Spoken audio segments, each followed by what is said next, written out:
Seja bem-vindo à locadora.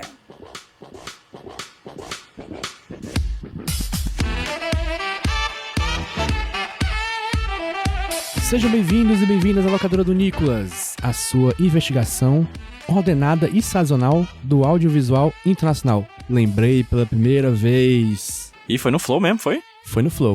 Consegui aqui só na memória, muito ômega 3, pra tirar aqui da minha cabeça tudo de útil que existe. Eu não sei o que eu acabei de falar, gente. Eu acabei de acordar. Eu tava dormindo até 15 minutos atrás. Mas quem não estava dormindo, no ato, quem está aí desperto, o woke é o PJ. Oi, PJ. Verdade, eu tô feliz, gente, porque enquanto o JP visitava o mundo dos sonhos aí, dava o seu famoso ronquinho, eu estava jogando FIFA e ganhei pela primeira vez na minha vida 2 partidas em seguida no online. Olha só. Coisa que o Fortaleza Esporte Clube não tá conseguindo fazer no momento exato dessa gravação. Lado bom é que quando a gente estiver gravando, você estiver ouvindo isso aqui, o Fortaleza já vai estar vencendo a Sul... Caralho, será, hein? Esse episódio vai estar saindo no Campeonato Cearense, porra. Esse episódio sai no Campeonato Brasileiro 2025. É. Exatamente, quando o Fortaleza estiver no Mundial de Clubes. E quem também está no Mundial de Clubes, jogando pelo time dos desempregados, é o Rudy. É foda, man. Caralho, aí você me quebrou um pouco, assim. Bateu, né? Bateu Rudy, forte. Quando essa gravação sair, você já vai estar desempregado, cara. O Rudy já vai ser CEO de uma empresa. Né? Vai ser mais triste. O eu do futuro editando, deixa um recado aí pro eu do passado. Mentira, o Rudy vai jogar pelos times do Sem Camisa. Essa é a parada. Exatamente. Imagina se estivesse na Sul-Americana do time lá, Fortaleza, Independiente, sem camisa, Bocanzinho. Sem camisas. Sem camisa. Tem time sem camisa no Bomba Pet? 100% atualizado? Se não tem, é vacilo. Rapaz, devia ter. Se não tem, é vacilo. Achamos um vacilo no Bomba Pet. O povo clama pelo time sem camisa. Será que tem um time dos casados e dos solteiros assim, hein? Será que tem o Amigos do Chão de Avião? Criaram um time do Bet, né? Todos os... É, da galera que tá envolvida com esquema de aposta, né? Aham. Grande Boba Pet. Quem não está envolvido em esquema de apostas e quem não tem um time sem camisa é o filme da quinzena aqui. O filme dessa quinzena se chama A Estalagem do Dragão, ou Dragon Inn, ou Dragon Gate Inn, ou Longman Kujan. Ó? Ó. Ei, eu acreditei, hein? Eu provavelmente falei com todas as entonações erradas, que a língua chinesa tem essa parada aí, né? Mas é A Estalagem do Dragão no Brasil. É um filme wuxia. Você sabe o que é wuxia? Vai descobrir hoje. De 1967, dirigido por um cara com o nome mais foda do mundo, que é o King Hu. King Hu. Achei forte. Caralho, man. King Hu aí dirigiu esse filme que do gênero wuxia. E o wuxia é o quê? É o filme chinês de espadinha. Lutinha, voando, trampolim, cordinha e etc. Ô, Jota. Oi. Você que assiste mais coisas desse gênero, afinal essa indicação é sua, né? Porque aqui, na locadora do Nicolas, é o nosso podcast sem Nicolas Cage, onde nós trazemos filmes para serem debatidos aqui. Perfeito. Adorei a naturalidade da sensação. É, e esse filme, né, Jota, de 1967, que é o nosso tema dessa temporada, né? Vamos cobrir 2 décadas. Anos 60 já foi uns anos 50, né? Perfeitamente. Mas assim, eu queria perguntar, Jota, se dá pra dizer que isso aqui já é um... Como é que é o nome? Wuxia? Ou é um proto-wuxia? Porque já era um gênero estabelecido, você sabe dizer? Então, o que eu descobri? Porque assim, apesar de eu gostar de filme asiático, o wuxia é um gênero que passou por mim direto. Assim, eu vi quando criança o Tigre e o Dragão. Sim. E pronto. Nunca mais vi nenhum. Eu vi ontem esse e hoje eu vi outro. Vou falar mais tarde. Mas o wuxia, pelo que eu entendi, é um gênero, não é nem de cinema, é um gênero literário. Olha! Que é sobre heróis marciais. Wuxia significa heróis marciais. E é sobre a galera, tipo, heróis que vêm de baixo e vão lutar pela justiça e tal, não sei o quê. É basicamente os cowboys da China. Nossa, ou samurais, enfim, pode ser comparado com a literatura de samurai, literatura de cowboy. Ou posso estar falando merda aqui, enormes, e alguém vai me corrigir aí. Se não corrigirem, é muito engraçado você trazer isso, né? Eu também não tenho o menor conhecimento, tanto que eu estou te perguntando. Mas, agora que você falou, dá pra gente fazer vários paralelos nesse filme aqui com filmes western, né? Pô, a gente viu um western, o último filme que a gente falou aqui, né? Exatamente o que eu tava pensando. Enquanto eu vi esse filme, eu acho que ele dialogava muito com outros filmes que a gente já vê nessa temporada, Jota. Como, por exemplo, Três Homens em Conflito e até com Deus e o Diabo na Terra do Sol. Uhum. Eu vi muitas paralelos entre os três. A coisa da peregrinação, dos personagens com sede, do deserto, daquela coisa bem... realmente peregrina. De heróis andando atrás de seu destino. A coisa da lei contra o fora da lei. Uhum. Exatamente, a natureza de pano de fundo, os ambientes hostis, né? Enfim, eu realmente vi muito paralelo entre esses três filmes, que são de uma mesma época, né? Quando a gente escolheu os filmes, a gente ficou mais preocupado que o Deus e o Diabo era muito parecido com, talvez, com o filme de cowboy, enquanto esse que é o filme parecido com o filme de cowboy. Sim, pois é. De fato. Aham. Bem mais que o Deus e o Diabo. Engraçado. E o mais curioso é que o maior paralelo que a minha cabeça fez com outro filme, né? A estalagem do dragão com outro filme foi com Esther, que foi Os Oito Odiados. Caraca, veio na minha Pensei cabeça muito na também. hora. Mas depois a gente fala mais sobre os paralelos e o porquê que eu fiz esse comparativo, né? Já que estamos nisso, Rudy, fala a sinopse do filme, por favor. Em A Estalagem do Dragão, que eu gosto muito do nome, né? Dragon Inn, porque eu só pronunciava Dragonzinho. Dragonzinho. E o Dragoninho.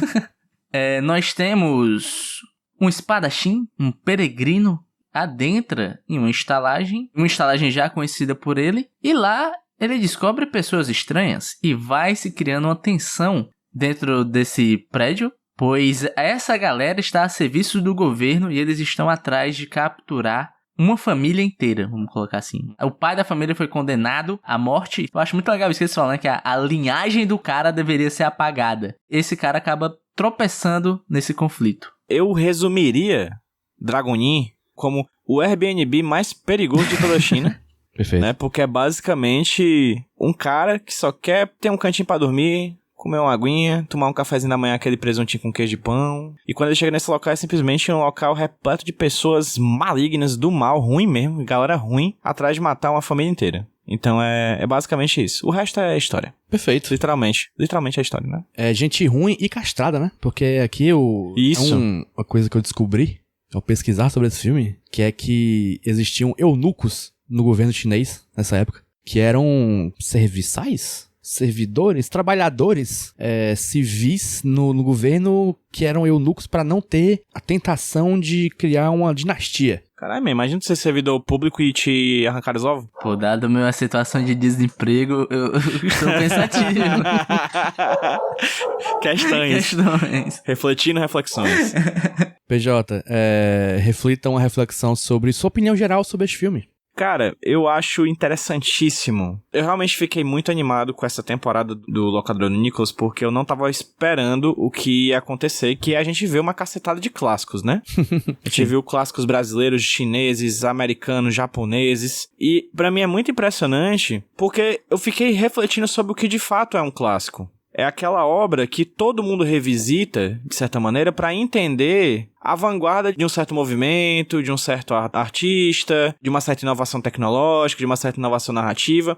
E aí, cara, vendo Três Homens em Conflito, antes a gente ter visto 12 Homens e uma Sentença, e hoje a gente vendo A Estalagem do Dragão, eu consigo perceber muito bem o que é um clássico, assim, porque é um filme que outros filmes beberam pra fazer outros filmes, entende? É um negócio muito claro, você tem cenas ali, tipo, enquadramentos, movimentos de câmera, atuações, que você percebe que aquilo vai sobreviver até filmes contemporâneos que remetem a essa época. Dito isso, eu acho que ele é um filme que é falho em algumas coisas muito caras pro que eu gosto de um filme. Eu acho a montagem desse filme muito difícil de acompanhar. Mas ele é muito bom em certos aspectos. Ele é muito bom em muita coisa, ele é muito inovador em muita coisa. Eu consigo perceber, sei lá, muita coisa do que eu assisto hoje. Eu lembro de ter mandado um print de uma cena pra vocês no grupo, né? Inclusive citando um filme que foi lançado recentemente. Mas é impressionante como ele sobrevive em muitos filmes atuais. Eu acho só que ele é um filme inovador, potente, muito forte,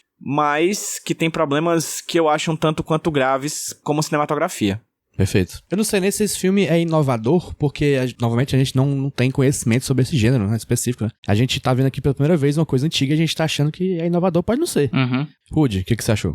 Primeiro de tudo, eu achei super interessante a escolha do Jota. Eu lembro que a gente tava até conversando um pouco sobre a escolha do filme. Aí você falou, eu tenho umas ideias aqui, tem um filme chinês de espadinha. Eu falei, porra, filme chinês de espadinha, por favor. Inclusive, Rudy, desculpa te interromper, esse filme é taiwanês, tá? É verdade. Só pra... Mas... Vale, que loucura. Mas a história se passa na China Imperial, enfim. Não, beleza. E eu fiquei muito curioso, talvez seja um dos que eu fiquei mais curioso em assistir daqui, né? J-Movies, total.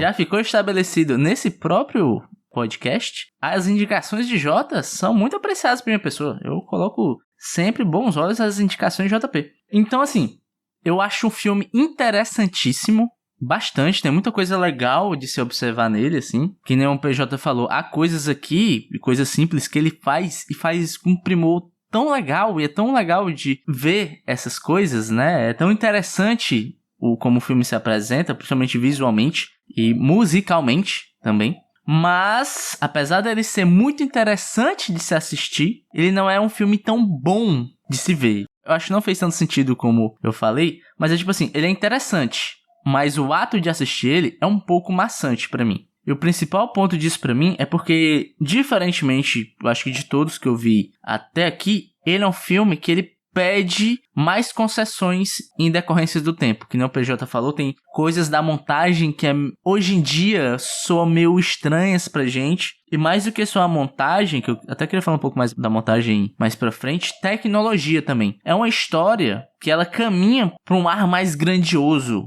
mais potente, mais megalomaníaco, vamos colocar assim. Só que, dada a tecnologia presente na época, o filme hoje em dia não consegue te passar a energia que as cenas estão tentando fazer. Principalmente quando ele vira um filme de ação. Porque até em uma hora de filme ele tem uma dinâmica. Os outros 50 minutos ele vira um filme de ação mais padrão. E eu acho que a linguagem cinematográfica junto com a tecnologia não estavam, à época que ele foi feito, equipadas e desenvolvidas o suficiente para falar a intenção de quem estava filmando, sabe? Eu acho que o maior exemplo que eu posso dar do que eu tô querendo dizer são todas as cenas envolvendo arco e flecha, que é muito engraçado. É, as flechas saem sem muita força, Você vê que é só a galera jogando assim? Tem uma parada meio tokusatsu, né, cara? Sei lá, assim, não é na montagem. É, não, pois é. Aí, tipo assim, aí tem uma ceninha que tem dois personagens andando de costa, aí vão emboscar eles, aí um cara tira uma flecha. Aí os dois viram, né, a cena mostrando o cara tirando a flecha. Aí mostra eles de costa, mostra eles virando e fazendo, sabe, a mãozinha de Lego assim? Aí tem um corte na sequência que aparece uma flecha na mão deles, que é como se eles tivessem pego a flecha, tá ligado? É um filme que pede mais concessões pra você. E essas concessões acabam atrapalhando um pouco o ato de assistir. Porém, há muita coisa interessante nesse filme que acaba, sabe, fazendo uma média ali. Acaba sendo uma experiência bacana. Eu gostei de assistir, sabe? É um filme que, apesar de ter alguns problemas, é uma experiência que eu gostei de ter. Querendo ou não, a gente não tem como fugir do arcabouço de coisas que a gente já viu na vida. Então a gente chega nesse filme com um critério, com uma criticidade que a gente tem que ter muito cuidado e não ser injusto também. E eu fiz isso o tempo inteiro no filme, certo? Tinha umas coisinhas que eu olhava assim, ficava assim...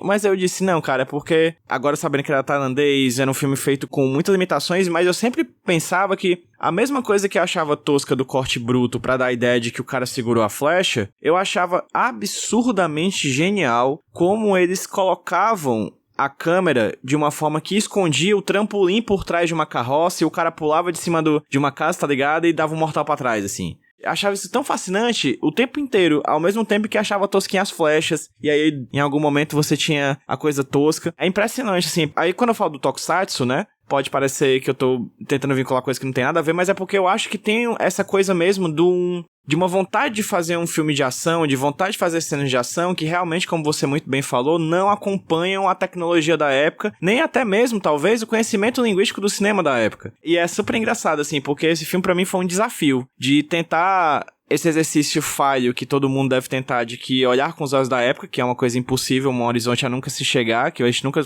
consegue chegar. Mas, ao mesmo tempo, me encantou bastante algumas coisas que eles tentavam fazer, mesmo com todas as limitações que você claramente vê ali no filme. Limitação é o que a gente tá colocando agora. Obviamente, nós estamos sendo anacrônicos porque a gente tá vendo o filme em 2023, tá ligado? É impossível fugir do anacronismo aqui. Só que, diferente de outros filmes, esse aqui ele te pede pra você fazer mais concessões. Tipo, entendi, você está tentando fazer isso aqui, então, vamos junto, tamo lá. Então, pra mim, acabou sendo uma experiência um pouco mais maçante, porque eu tive que fazer muitas concessões pra ele. Mas ainda tem várias coisas legais que eu quero falar aqui. E tu, hein, Jota? Esse filme aqui, só vindo do que você está falando aí, ele pede que você conceda, né? E aqui nos outros filmes que a gente viu anteriormente aqui, né, nessa temporada, as coisas que ele pede que a gente conceda, acho que talvez tirando o Godzilla, não são a parte principal da história, talvez. Sim, verdade. E esse aqui é bem central, a coisa da luta é o filme, é o cerne da parada. E o que eu achei? Eu achei um filme bem legal. Dá pra ver que ele tem uma linguagem muito específica, né? Ele não é como um filme de ação moderno, não é como um filme de ação chinês moderno, não é como um filme de ação americano da época, não é como um filme de ação americano de hoje. Ele é bem diferente e eu achei bem legal, assim. Eu acho que o roteiro é muito, muito simples, né? Uhum. É só uma desculpa. Tem umas coisas que não fazem muito sentido, inclusive. Por que esse cara não matou essas crianças lá nessa puta que pariu? Por que ele veio matar aqui? Enfim. Mas eu acho os personagens muito carismáticos. A moça vestida de homem, o Xiao, que é o cara principal, que ele é o fodão, gente boa, né? Os vilões, acho muito legais também. Pô, o vilão da estalagem, bicho, que é o comandante da trupe, né? O cara de branco, né? Ele é muito, Ele é muito bom. Ele se finge de bom, né? Tal hora, e você quase compra. Pois, Rudy, tu disse que ia começar mais sobre a montagem. Vamos conversar agora. Vamos. Há momentos de montagem que eu acho primorosos. O meu momento preferido do filme é, tipo, a primeira meia hora, 40 minutos dele. Que é quando se estabelece o paralelo que eu falei. Que é o nosso protagonista, o Xiao, é? Xiao? Isso. Xiao. Que é ele chegando na estalagem e interagindo com aquela galera. Aí você fica assim, quem é esse cara? O que ele quer? Há um senso de ameaça e uma sensação de que você não pode confiar em ninguém, que é muito legal de se acompanhar. Você fica tenso com os personagens, porque você tem poucas informações de todo mundo. Por exemplo, você sabe que a galera que tá lá, né, que são os espiões, você sabe que eles são perigosos, mas você não sabe o que é que o Xiao pode fazer. E você vê que tá todo mundo meio tenso. Então é uma primeira hora muito tensa e muito apoiada na interação desses personagens. De um querendo passar a perna no outro, de um querendo, de alguma forma, prejudicar o outro. Sabe qual é a minha sensação que deu? Além do Oito Odiados, que é basicamente a mesma coisa, são pessoas sentadas conversando e aquela tensão vai crescendo, me deu um feeling de Among Us, tá ligado?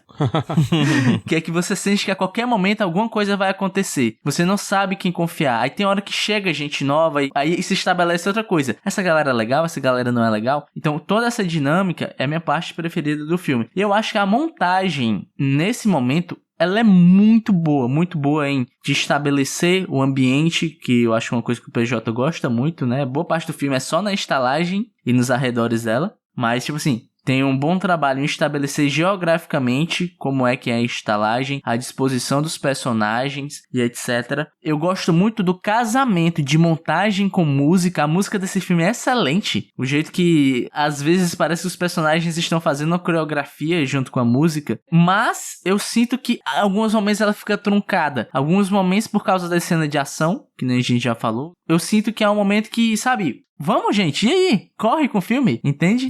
Então, eu sinto que há essa certa truncagem nas cenas de ação e também eu acho que, às vezes, ele perde um pouco na mão no timing, sabe? No pacing do filme, vamos colocar assim. Algumas cenas, elas se prolongam demais, então eu sinto que há elementos bons e elementos que eu não curto tanto dentro da montagem. Uma coisa que eu... Não é montagem, mas já que tu tá falando de coisas que te incomodam, uma coisa que me incomodou tanto, não sei se é defeito do filme que não soube contar, ou se é meu de simplesmente não saber, que é sobre o contexto das coisas, me deixou meio confuso no começo. Sim, verdade. Ele explica a coisa dos eunucos, né? E eu não entendi porra nenhuma. Eles falam aquilo, eu não sei quem é quem. Eu sei que tem um cara mau. E tem a galera de branco e a galera de preto. Então todo mundo é do mal. Mas aí chega lá na estalagem, tá todo mundo vestido diferente. Aí eu não entendi. Mas esse da vestimento eu acho foda. Tem os caras da estalagem vestidos com a roupa igualzinho os caras que são vilões. Eu, tá, mas quem é quem aqui? Isso me deixou confuso no começo. Depois você sabe, né? Depois você entende quem são os personagens. É até porque o filme demora pra estabelecer quem são o seu core de personagens do bem e do mal. Quem são os protagonistas, quem são os antagonistas. O Xiao, por exemplo, que é o protagonista, assim, digamos assim, o principal dos principais, ele demora 20 minutos pra chegar, né? E esses 20 minutos iniciais é tipo... A câmera indo de um cara pro outro, você fica, pera, mas quem é esse cara? Ah, não, pera, mas agora eu tô prestando atenção nesse. O começo do filme é muito confuso. Ele foi me ensinando a entender ele com o passar do tempo, mas eu só comecei, de fato, a entender o filme depois dos 20, 30 minutos de filme. Tentou te ensinar a amar. Foi, conseguiu, no fim das contas. Demorou, mas eu consegui. Sobre as coisas de montagem, eu queria elogiar no filme, na verdade, os movimentos de câmera dele, que eu acho eles muito inteligentes. sabe? Eu acho que um filme que é limitado pelo espaço, mas ele utiliza muito bem o mise-en-scène, o ambiente, ou melhor, a relação entre personagem e ambiente, que é basicamente a relação teatral do filme, né? Os personagens, eles passeiam e eles realizam ações no filme, principalmente dentro da estralagem, quase como se fosse de fato uma peça de teatro. Eu acho bem interessante isso, como eles se movimentam, como a câmera vai junto. Todo o movimento de câmera desse filme tem um sentido, nada é em vão. A cena começa de um jeito, mas ela nunca termina do mesmo jeito, porque o movimento de câmera é muito correto, muito direto, muito assertivo. O problema é quando esse movimento de câmera é cortado e aí vem outro movimento de câmera de outra cena, que é a tal da montagem, né? Uma cena depois da outra. Existem momentos que eu tive muita dificuldade de entender a passagem de tempo. Eu entendi a passagem de tempo de certas cenas por causa da maquiagem. E aí eu relembro Três Homens em Conflito, que a gente entende que um personagem passou muito tempo parado num local porque as queimaduras do sol do rosto dele cicatrizaram. Então você entende que houve um tempo de recuperação ali por causa da maquiagem. Aqui é mais ou menos a mesma coisa. Tem um personagem que tem um corte em X no rosto, que tá sangrando. Aí você entende que tem uma certa passagem de tempo entre uma cena e outra por causa da cicatrização desse corte, não por causa da montagem. Porque se fosse por causa da montagem, você pensava que na verdade aquilo tinha passado 2 minutos. Mas que nem eu falei, eu acho que ele te localiza geograficamente num ambiente dentro da taverna? Pode ser taverna, né? Estalagem, pousada. Mas nos momentos onde há uma troca de cenário, os cortes são meio brutos. Tu fica, opa, já pulei pra outro canto? Eu tô aqui agora, sabe?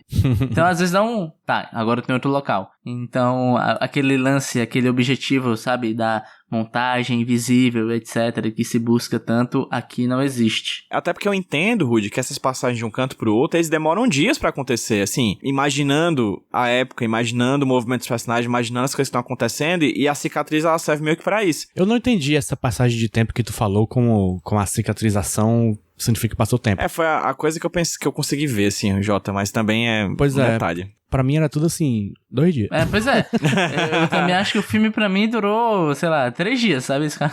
Eu não tenho certeza se essa tua lógica, que é completamente razoável, é o que o filme quis, entendeu? Uhum. Sim, sim. Talvez eu esteja vendo flores onde não tem. Talvez. Uma coisa que eu também gosto desse filme é que ele consegue ser até tenso, né, também. Eu gosto muito daquela cena dos arco e flechas, que ele faz uma armadilha. O que tá acontecendo aqui? Agora fez um equipamento. Tem uma variedade de ação, né? Não é só espadinha. Apesar de ser principalmente espadinha.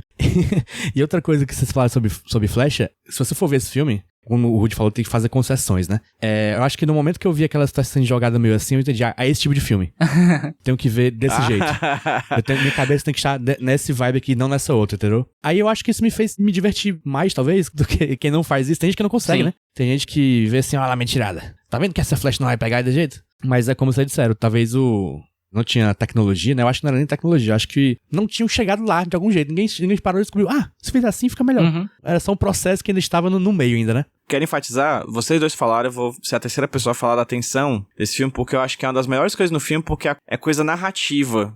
E aí, na narrativa é que o filme brilha, sabe? Porque é sempre você estando com medo de tomar um vinho porque tem veneno. Sempre é um cara em segundo plano ajeitando uma flecha pra soltar uma flecha pelas suas costas. A maldade, né? As coisas ruins naquela estalagem sempre estão orbitando os personagens e a qualquer momento uma punhalada vai acontecer. E é por isso que é tão legal, ô PJ, o nosso primeiro vilão, que é o chefe do esquadrão lá, né? Porque ele sintetiza essa sensação. Porque no primeiro confronto do nosso protagonista são com os soldados, né? São tipo os peões, os level baixo. E eles são espalhafatosos, gritam, né? Fazem um show. E quando vem o chefe deles, ele é um cara educado, ele é um cara polido, ele é um cara que fala sorrindo, né? Só que você percebe no fundo dos olhos que existe uma maldade ali. Então, apesar dele estar sempre educado, polido, tratando todo mundo bem, você sente essa sensação de perigo que a qualquer momento ele pode fazer alguma coisa muito mal com os protagonistas. E eu gosto muito dele também porque ele é um espelho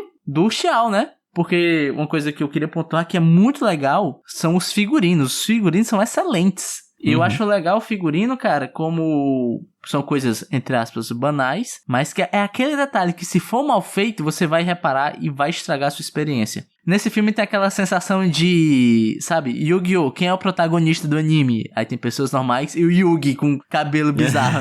É isso. O nosso protagonista chega, tá todo mundo com paleta de cor escura, né? Roupa meio azul, meio preta, e ele chega de branco. Então, opa!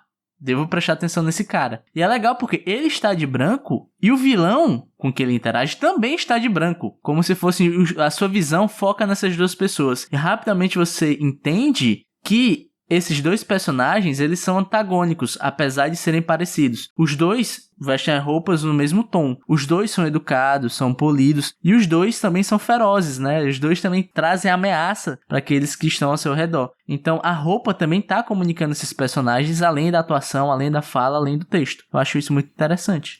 Roupinha narrativa. Roupinha narrativa. Sempre bom ter uma roupinha narrativa, né? É algo que a gente não fala o suficiente, como já dizia Maurílio de Choque de Cultura. Eu queria falar um pouco do tipo de ação que tem depois, porque, como já dissemos, no final vira meio uma doideira, né? Eu gosto que tu falou de montagem, e eu pensei, cara, a montagem desse filme é feita pra fazer uma cena de ação funcionar. Se não tem montagem, não existe esse filme. Tem uma cena específica que eu penso, não sei se vocês pensam nela também, que é o cara pulando de árvore em árvore.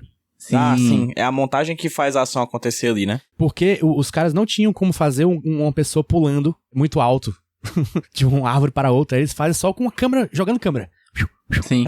A tecnologia dos fios viria no futuro, né? Exatamente. Pior que é isso mesmo. E tem outras coisas, tipo, tem uma parte que o cara fica tonto. E aí tem toda uma coisa da imagem se misturando em si mesma pra mostrar que o cara não tá legal. Uhum. É um filme fascinante pra mim. E é muito engraçado você pensar, né, Jota? Que tipo assim, um cara pulando de árvore em árvore. Hoje em dia, CGzão na sua cara, né? Seja exato. Não que seja fácil você renderizar uma cena, há um trabalho artístico por trás, né? Porra, mas antigamente, meu irmão, como fazer, tá ligado?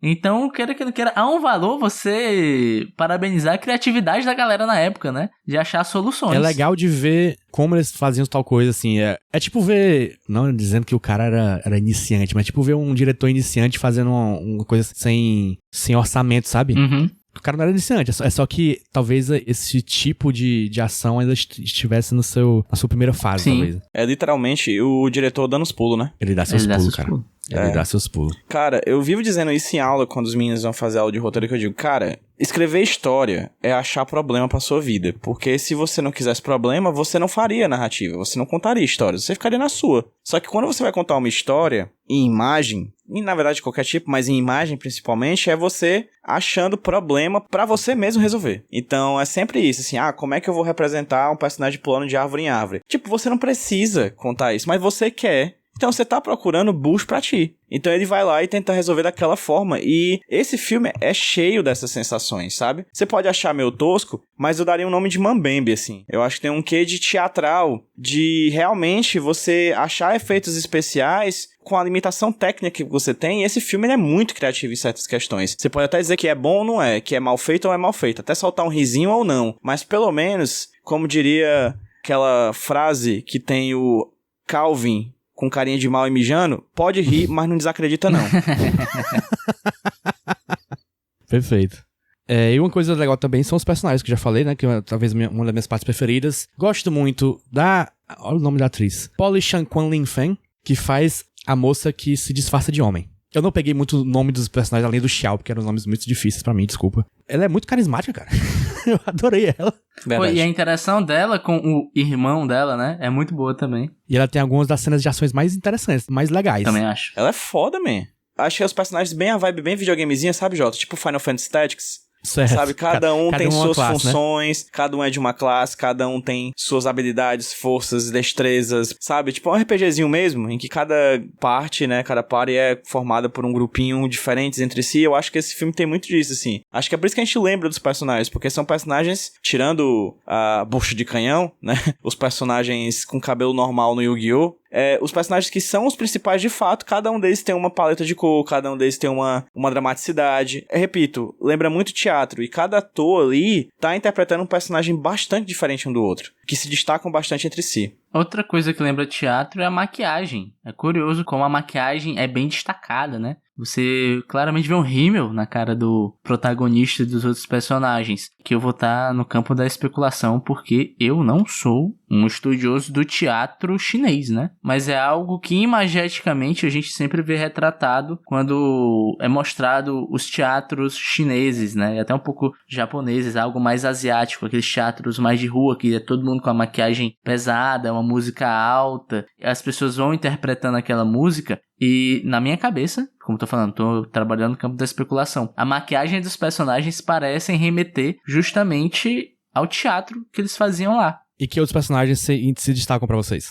Eu gosto do taverneiro. O taverneiro lá, o rapaz da comida. Ah, é muito bom! A coisa da parte do vinho envenenado, né? Que ele é muito bom, muito comédia. É uma cena engraçada, uma cena de comédia. Ele é o alívio cômico, mas todo o decorrer da cena é tenso. Porque você fica, ele vai beber, ele não vai beber. Caralho, ele bebeu, e agora? O que vai acontecer?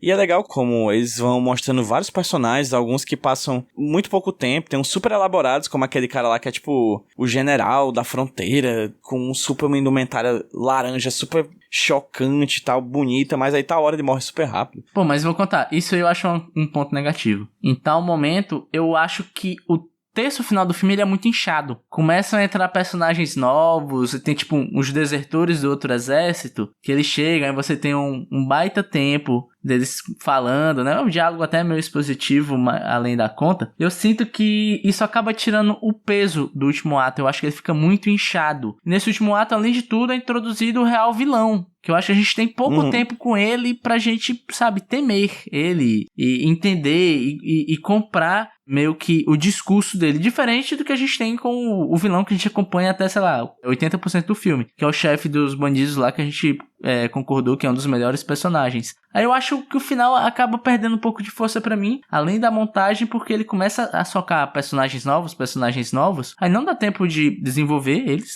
não dá tempo de criar uma certa empatia com o público, e eu acho que eles acabam sendo muito rasos em comparação com os outros. Ele pede que você sinta medo desse ou você sinta empatia desse. E no final das contas eu acabei não sentindo nada, sabe? O vilão, ele só aparece na primeira cena. E depois, lá no final, o que o filme constrói é que ele é muito fodão também, né? Só que ele não é tão fodão assim, não, né? Eu acho que a coisa mais assustadora dele é o quão ressecado tá o cabelo dele, pelo amor de Deus. Passa um condicionador, amigo. É porque é platinado, né? Platinado fica assim mesmo, a química destrói o cabelo. Pois, eu achei muita graça que é porque ele é velho, né? Aí ele tá platinado. Mas é só um cara novo, platinado e com a maquiagem pra ficar mais velho. É muito engraçado que falaram, ele é só um velho? Ué, ele é velho? Como assim? Eu pensei que ele só era louro. É o vovô garoto. Tinha bastante esse cinema asiático antigamente, eu acho, de não deixar velho trabalhar. Tipo assim, o vilão é tipo o Felipe Dilon, né? Que é um jovem, mas hoje em dia já tá mais velho. Jovem garoto. É o Supla, né? O Supla! Putz, muito bom. Exatamente. Concordo com o Rudy sobre essa parte dos personagens chegar no final, mas eu acho que os personagens irmãos eunucos, desertores, eles são protagonistas da cena que eu mais gosto no filme, que é aquela cena em que os estalajadeiros, né, as pessoas que trabalham na estalagem... Palavra bonita, Pedro. Que bonito, palavra bonita, né? Não sei nem se é verdadeira. Eles estão cuidando dos soldados inimigos que sobraram no campo de batalha. Eles não deixaram eles morrer, eles não mataram eles levaram pra dentro da estalagem, cuidaram desses caras, e depois que os caras estavam curados, disseram, vocês podem ir embora, a gente não vai atrás de vocês façam o que vocês quiserem da vida. E os caras saem emocionados, agradecendo, porque aquela não era a vivência deles com o exército, e nem com um grupo, né, governamental, estatal, que era muito cruel, né? Eram pessoas cruéis que matavam uns aos outros, envenenavam, sempre estavam dispostos a matar de forma antiética. Enfim, cruéis mesmo. Eles receberam ali uma gentileza do pessoal da estalagem, e pra mim aquela cena é a mais bonita do filme. Aquela que você percebe que no final das contas o filme é sobre uma estalagem, tá no nome, né? Mas é um filme que se trata sobre a receptividade, a hospitalidade, né? E eu acho essa cena muito real, assim, muito simbolicamente bonita. Aí você tem aquela plot dos irmãos, sei o que, não sei o que eu até gosto deles, mas eu concordo com o Rudy que eles são meio jogados, mas eu acho que eles protagonizam pra mim uma das cenas mais simbólicas do filme. Achei John Wick. John Winkley. Achei John Winkley isso aí. Inclusive, eu falei mais cedo que eu vi 2 filmes Wuxia, né? É que ontem eu vi esse aqui, A Estalagem do Dragão, e hoje eu vi A Estalagem do Dragão. Eu vi o remake de 92, feito em Hong Kong, com as namoradas do Jack Chan no Police Story, aquelas 2 moças do Police Story estão aqui nesse filme. Uma delas é engraçado porque ele muda alguns personagens, né? Ele continua tendo a moça que se disfarça de homem, continua tendo o cara fodão, o Xiao, né? Que aqui tem outro nome, mas enfim. E continua tendo o dono da estalagem. Só que o dono da estalagem eles trocaram de um velho pra uma gostosa. Representatividade gostosa. E tem a dinâmica que ela quer muito dar pro cara fodão. Caralho, meu Deus do céu, do nada. Do nada. Peraí, o cara fodão é o Donnie, por acaso? Tu falou que tinha o Donnie? Não, o cara fodão é o vilão. Ah, tá. É aquele vilão do cabelo branco lá. E aquele tá muito cheiradaço. É aquele vilão em outro nível, tá ligado? Tá. Mas também tem o mesmo defeito de compensação no começo e no final. Só que vendo esse segundo filme, eu entendi mais do contexto que eu falei pra vocês, que dos eunucos e tal, porque ele explica melhorzinho. Ele troca umas coisas que eram mal explicadas, mal estabelecidas no primeiro. Ele bota cenas diferentes, tem um casamento no meio. E é um filme menor, tá? É um filme menor, mas tem mais coisa. Caralho. Tem um casamento, tem essa coisa da dona da estalagem. Ela tenta enganar geral, né? No original é um cara muito gente boa, né? Nesse não, é uma bandida, ela quer roubar geral, ela mata gente pra fazer bolinho. Cara, meu Deus do céu, cara. É uma putaria. E esse filme de quando mais... esse filme? É de 92. E esse filme é mais essa coisa do Usha que a gente vê a conhecer depois, né? Que a gente voando, gente fazendo assim, ó, na tela, sabe? É uma pessoa fazendo passo de hip hop no chão. É muito massa. Eu achei tão bom quanto de maneiras diferentes. Tem no YouTube completo, gente. Procurei com legenda em inglês aí, tá no YouTube. Imagino, suponho, que é porque esse talvez seja pensado também para um público externo ao chinês, né? Não, eu acho que só foi, pelo que eu pesquisei, hoje eu pesquisei, que só começaram a fazer filme wuxia pra fora a partir do Tigre e Dragão, e ali a Clã das Dagas Voadoras, Herói. Justo. Aquela leva ali de filmes era também pensando no mercado externo, mas esse aqui não, era só deles lá, era o tipo de filme que eles faziam na época. E eu acho até curioso o PJ falar isso, porque meio que o cinema chinês não precisa se importar com o mundo, né? De jeito nenhum. O mundo se importa com o cinema chinês. O mundo se importa com o dinheiro chinês, na verdade, né? O sonho dos Estados Unidos é fazer filme pro chinês gostar. Exatamente. Pois é. E é engraçado, porque aquele primeiro é de Taiwan, esse segundo aqui é de Hong Kong. E tem um terceiro também, que é com o Jet Li, feito em 2011. Só que esse eu não tô afim de ver, não. É. E a lição que fica é pau no cu do americano. Sempre. Sempre. Esse é até o filme americano, a lição é essa. Agora, notas... Noetas. Eu darei uma nota de 0 a 9, já que aqui no nosso podcast nós não damos 10 nunca devido ao fato de nenhum filme sem Nicolas Cage vale 10. Verdade. Como vocês bem sabem, porque no Nicolas sempre foi 10, Sim, né? óbvio. Todo filme é 10. Nossa, 10, nossa. Nunca saiu menor que esse. Mas aqui, nesse filme aqui, Estalagem do Dragão, de 1967, dirigido por King Hu, eu dou 7. 7 de 9. Eu achei bem honesto, bem legal, interessante de ver o que eles faziam na época. Me deixou curioso de ver outro filme, que é, tipo, vantagem. Olha aí. Eu vi outro filme que eu achei mais legal até.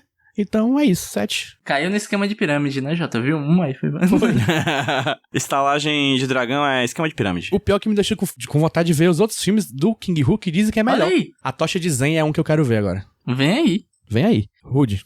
Pro filme, eu vou dar uma nota 5. Como eu falei, eu acho que o fator diversão nele é um pouco reduzido, você tem que fazer muitas concessões, então eu acho que a experiência de assistir não é tão legal. Porém, é um filme mega interessante, tem muita coisa legal pra se interpretar, pra se ver. A carne para se morder dentro desse filme. É tanto que eu lembro que a gente tava conversando, eu falei, pô, esse filme eu senti que mereceu um remake. E o JP me disse que não só me atenderam, como me atenderam 2 vezes, nem 2. É isso, cara. Eu só queria destacar uma coisa que eu esqueci, eu gravei isso. Tem uma ceninha onde é demonstrado um ódio muito aleatório por cenouras, velho. Não lembro Tem uma disso. ceninha onde a galera lá do mal vai invadir um acampamento de rivais, né? E os caras estão, tipo, nas cabaninhas deitados e tem cenouras, assim, tipo, num varal. E toda vez que o cara vai passando, ele tem uma cenoura, ele dá uma porrada na cenoura. Antes de matar alguém, ele dá uma porrada antes da cenoura, tá ligado? Eu não acho que eu vi isso, não. Porra, eu ia dar 5 pontos a mais nessa Um aí. filme anti-cenoura. PJ, tua nota. Eu costumo sempre dizer em aula que eu sou, na verdade, um apaixonado pelo termo amador. As pessoas costumam separar entre amador e profissional, dando juízo de valor que o profissional é bom e amador é ruim. Não, eu adoro a lógica do amador. E eu acho que esse filme tem um pouco disso. E é um filme mambembe, amador, mas com um senso estético absurdo. Absurdo. Não falamos disso, mas a fotografia, né, gente? Fotografia bonita, Fotografia bonita. Eu acho que esse filme, o Três Homens em Conflito, a gente tem uma questão do plano conjunto, que é aquele plano que tem vários humanos, várias pessoas expostas na cena. Ambos fazem isso muito bem. Esse filme é muito bonito nesses planos conjuntos, cheio de gente, dá vontade de printar o tempo inteiro. Então eu acho que ele é um filme 5,5 de 9. Eu gosto muito do senso estético, mas eu acho que tem certas coisas dessa falta de primor e mesmo de questões técnicas que eu fico um pouquinho com o pé atrás, porque me tirou do filme e me fez confundir o filme, me fez ter dificuldade de entender o filme. No Noves Fora, 5,5 eu acho uma nota ok. Eu queria dizer que eu acho uma sacanagem você chamar esse filme de amador. Mesmo você elogiando a coisa do amador. Pois é. Não, eu realmente gosto da palavra madura. Eu não tô falando aqui de forma nenhuma negativa, assim. Então a média do filme ficou 5,8 de 9. Não é alto, né, mas... E também é baixa, é razoável. Eu digo que vale a pena ver.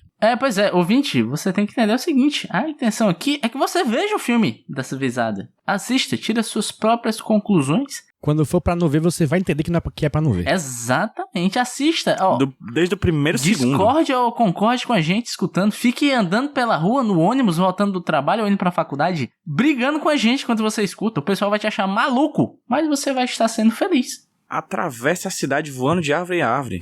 Pô, faça isso. Perfeito. Se não tiver muita árvore, sei lá, você mora em São Paulo, aí é um problema de sulista, né, infelizmente. Se você mora em Brasília, que é a cidade que o King Hu se inspirou pra fazer a cidade do filme, né? Que é um deserto com uma pousada no meio.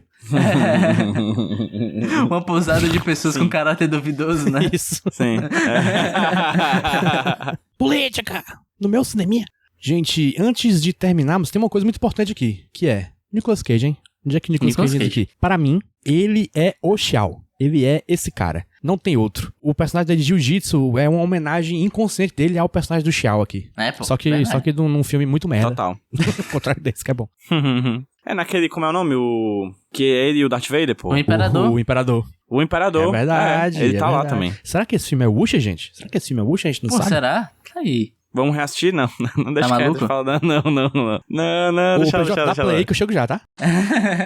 Eu vou discordar. Eu acho que Nicolas Cage deveria somar um personagem que eu sinto que nesse filme aqui ele é interessante, mas falta uma malemolência, falta características mais marcantes. Ziriguidum. Então, exatamente, Ziriguidum, como diria aquela música, né?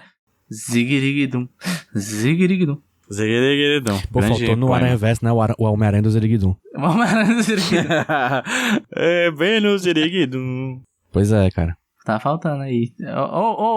Sony, melhore. Parte 3, tá vendo aí? Qual boneco, Dilei? Mas enfim, eu acho que Nicolas Cage deveria ser o estaleiro, pô. É uma Filho boa da também. mãe, era meu. Verdade, era seu? Era, eu ia falar dele. Acho que ele Eu encaixaria queria bem. ver o Nicolas Cage chocado com a violência à sua volta, enquanto tenta manter o seu serviço limpíssimo e 5 estrelas Michelin dentro da sua Dragon Inn. Dado o furto que acabou de acontecer aqui de Nicolas Cageização do filme, que eu ia falar sobre ele, acho que ele seria um bom estalajadeiro. Eu acho que o Nicolas Cage seria o bom vilão. O véi, que não é véi.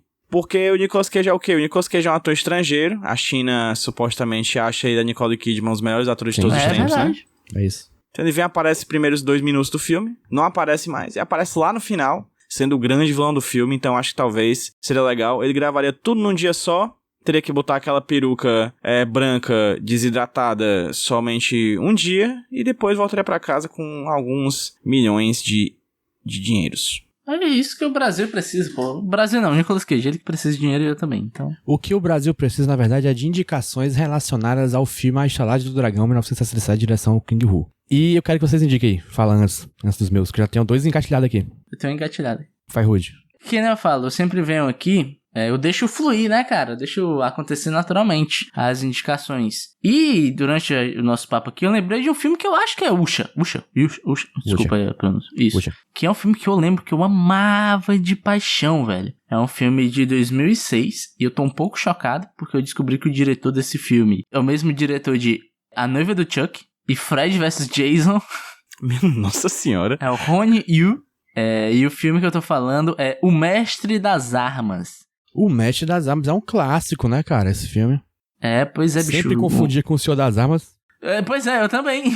É mestre, é senhor, né? Daqui a pouco é o doutor, o pós-graduando. O bacharel né? das armas. O bacharel. Mas eu lembro de amar esse filme de paixão, e eu lembro que é um filme que quebrou meu preconceito, porque eu não curtia muito filmes do Jet Li, salvo Cão de Briga e aquele outro filme que ele é um policial do futuro. Do futuro? De realidade paralela. sei qual é. O confronto. Jet Li no Jet Universo, basicamente. Eu tinha um pouco de preconceito justamente porque eu lembro de ver filme do Jet Li e do Usha, que ele também atua dessas paradas, né? Sim, o herói é com ele.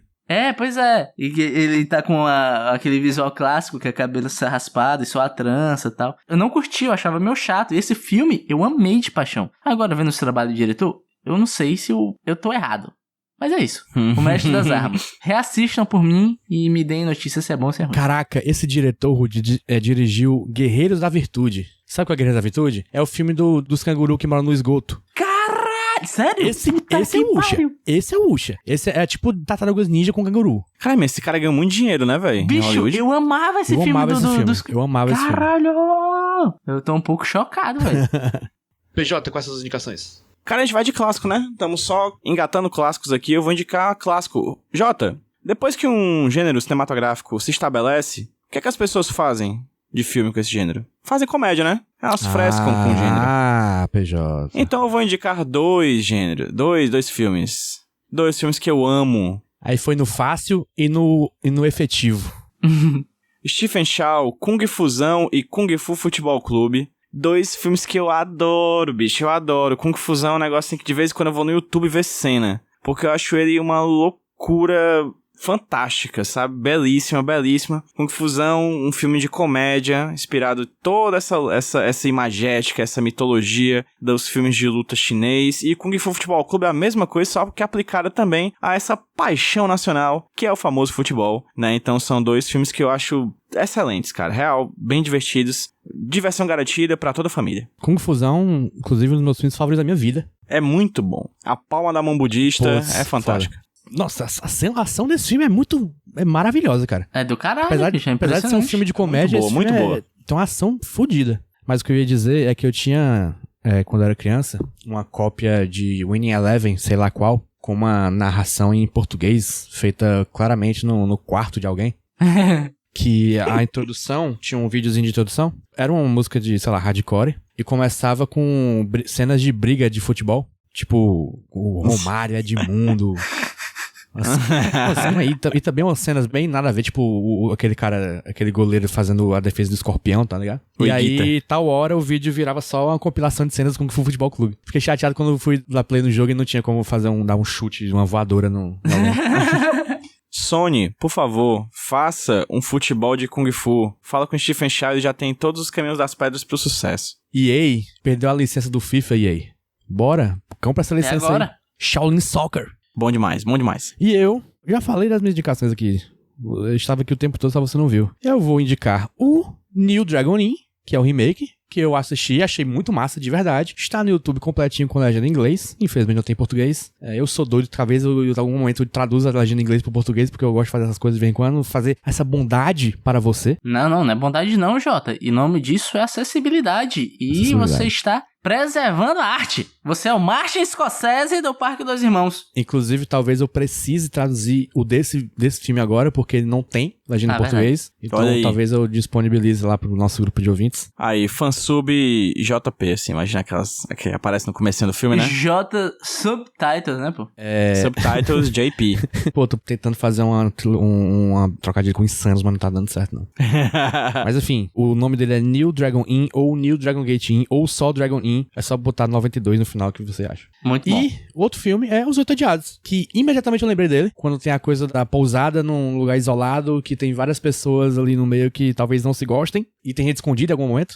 E é isso aí, é simples. Então, gente, jabazinho rapidinho. Rude, te segue onde? Me siga na @Rudilonia no Twitter e no Letterboxd também. E dê dinheiro pra gente lá no apoia-se.com. Esqueci a hashtag. apoia.se/podcastnicolas. Podcast qualidade existe recurso. PJ. Cara, me segue no @HQ Sem Roteiro, Twitter, Instagram, TikTok. Vai lá, tá top. Tá top. Eu, segue no Jumbo Paulo no Twitter, segue o JP Martins no Letterboxd. Segue o Podcast Nicolas no Twitter e no Instagram. Uma dessas redes a gente não usa direitinho, você vai descobrir qual. Mas segue as duas. Então, gente, acabamos a segunda temporada. Meu Deus do céu, quase não acaba. Não aguentava mais. Mas é o seguinte... Terceira temporada vem aí. Assim, antes vai ter uns episódios no meio, né? Provavelmente. A gente vai gravar umas besteirinhas aqui e ali. Não sei nem quando é que sai isso aqui. Então a gente vai... Talvez vai lançar um filme muito foda que a gente vai querer falar. Uou! Vamos falar disso aqui agora. Mas... Vamos deixar aqui já reservado, né? Terceira temporada, Locadora do Nicolas. Data a reservar. Tal hora. Tal hora. Dia. Tal hora. Hora tal, dia tal, mês tal. A próxima temporada vai ser o quê? A próxima temporada vai ser filmes em língua não inglesa. talvez 6 filmes também, talvez mais, talvez menos, mas provavelmente 6. Cada filme num idioma diferente. O que eles têm? anticolonial. O que esses filmes têm em comum? Nenhum deles vai ser em inglês. Só isso. É porque a gente cansou da língua do imperialismo. E também porque a acho que a maioria dos filmes que a gente falou até agora foram em inglês, né?